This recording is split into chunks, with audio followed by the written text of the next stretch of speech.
morning, or depending on when you're watching this, good afternoon, good evening, or good night. My name's Ross, and as always told out of Voice of Radio. So today, I'm going to tell you about a Pokemon card that went from $3,000 to free. I'm talking about Ancient Mew, a very strange, very weird, very unique Pokemon card that for a short while was extremely expensive and then got like super cheap. So hopefully none of you watching invested in it when it was really expensive. Now, the first thing you'll notice about Ancient Mew is that it looks different. It looks weird. It is, in fact, unlike any other Pokemon card we've ever seen. Now, it was originally given out in Japan along with a movie pamphlet when you went to see The Power of One starting July the 17th, 1999. Now, the first release over in Japan actually had a speckled holofoil print, and you'll notice that they actually misspelled Nintendo at the bottom of the card. They forgot the N, which is somewhat upsetting. Whoopsie doodle. Now, the good news is they did eventually release a corrected version with the same holofoil, that being what a lot of people refer to as the speckled holofoil. So I suppose the Nintendo one, that is still a bit more valuable. And people went nuts for it. Absolutely nuts for it. People wanted this card, and collectors outside of Japan were paying, according to Joe from Cerebi, who helped me with a little bit with this video, were paying in the region of $3,000 for this card. And the reason was, people did not expect it to be released outside of Japan. It was a limited card, which was only if you went to see a movie and bought a ticket over in Japan. So people went, oh my goodness, how am I possibly going to get that? So people were paying around about $3,000 for this card. You can probably see where this is going. It got released outside of Japan. Whoopsie doodle. When The Power of One came out in the US, it was then given out as a ticket bonus there as well. When you bought a ticket, you'd get an Ancient Mew. Now, to be fair, it was only in the first week, after which you would get a Moltres, Articuno, or Zapdos. And it was slightly different to the Japanese version. Now, it actually had what's called a Cosmos or Galaxy foil treatment. And to be fair, they did release that same style in Japan as well, though there are certain differences. The copyright is in a slightly different font, and there is an additional Wizards copyright according to Bulbapedia. So, okay, the Japanese print also does have a wider border, so there are differences. But the point is that people weren't buying this because, it's ever so slightly different to the version we're going to have in the US, etc. People were buying it because they didn't think it was going to come out in the US. And the thing is, we were talking a theatre promo. So it's not like if you wait a bit more, we're going to be released. If you're not in Japan buying them in the movie theatre, you're not getting these. There are a limited number, and we're not expecting any more to be released. And the laws of supply and demand say that if you've got a card which is very limited in supply, and there's a whole bunch of people outside of Japan that want this that can't get it, then demand is very high, supply is very low, and oh look, yeah, doesn't take long, ladies and gentlemen. Really doesn't take long for this to go up to a hugely expensive card. And then it gets released in the US. And the amount of supply just absolutely explodes. And now you can pick them up for a few dollars. Now, the cheapest one that sold on eBay lately did go for $3.50 including shipping, though that was, shall we say, heavily played. But you could pick up a version for $3.38, played increased. I mean, a Japanese version sold for $1, Yeah, they're pretty gosh darn cheap at this point. I mean, a sealed one sold for $7.50. And that's brand new, still sealed in the packet.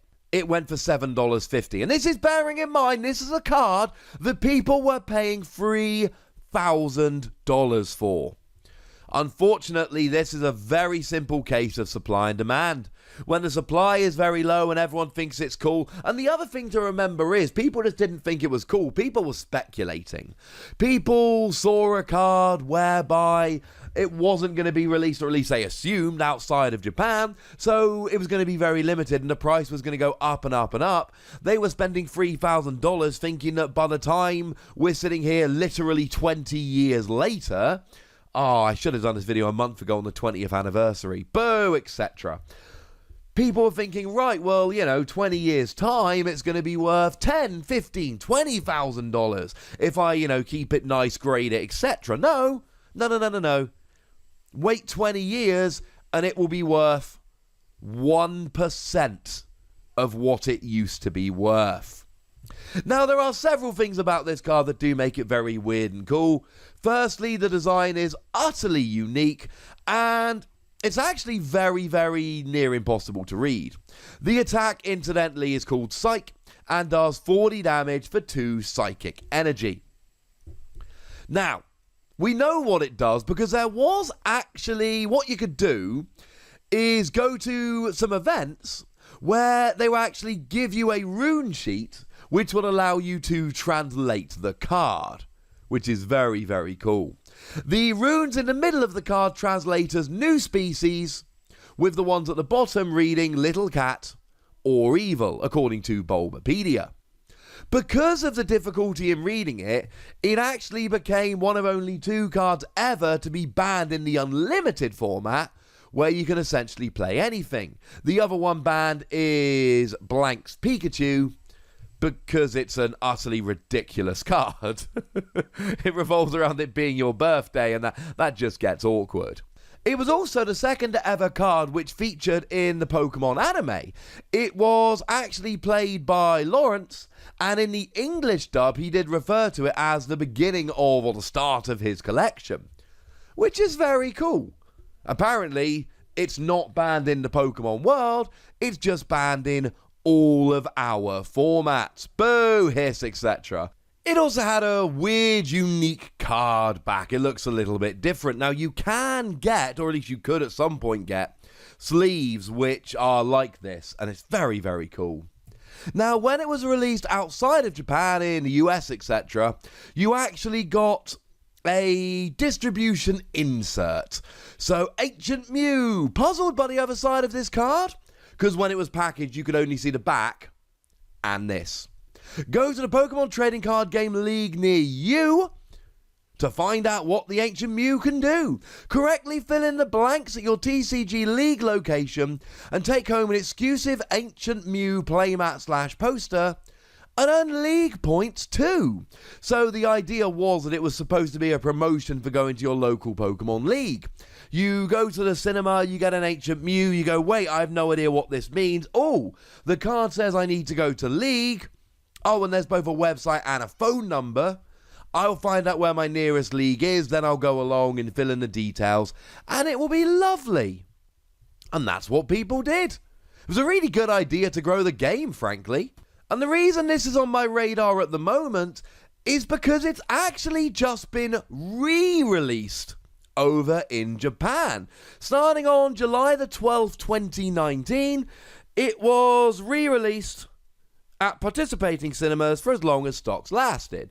Now, this has the speckle holofoil treatment like the original ones in Japan, though it does have a 2019 copyright, so you can tell which one it is. It's easy to tell apart. It's a very weird situation of one of the most unique cards we've ever had, but a card that literally lost 99% of its value very, very quickly. Which, I suppose the lesson here is, by all means, speculate on cards not being released in a particular region, but unless you've been told absolutely categorically it's not going to happen, don't be surprised if Pokemon decide to release it in a different way. So there we go, ladies and gentlemen. That's my little thing about Ancient Mew, but I'd like to know what you think about Ancient Mew. Do you have this? Did you get it back in the day? Have you picked it up since? Tell me your memories. Go nuts. Be nice. And then make sure you like this video, subscribe to this channel, follow me on Twitter at the Wasi, and Twitch for some live action at twitch.tv/PTCGRadio. If you want to support the channel, get some bonus podcasts and all that, head on over to patreon.com/PTCGRadio, where you can do exactly that. And please do make sure you're checking out youtube.com/WasiPlays, where we talk about a whole bunch of games that don't even have any Pokemon in. Yesterday, I taught you how to play the Marvel Living Card game. It was fun. But by far the most important thing, as always, look after yourselves till next time. Thank you very much for watching. My name's Ross, and you've been watching PTCG Radio.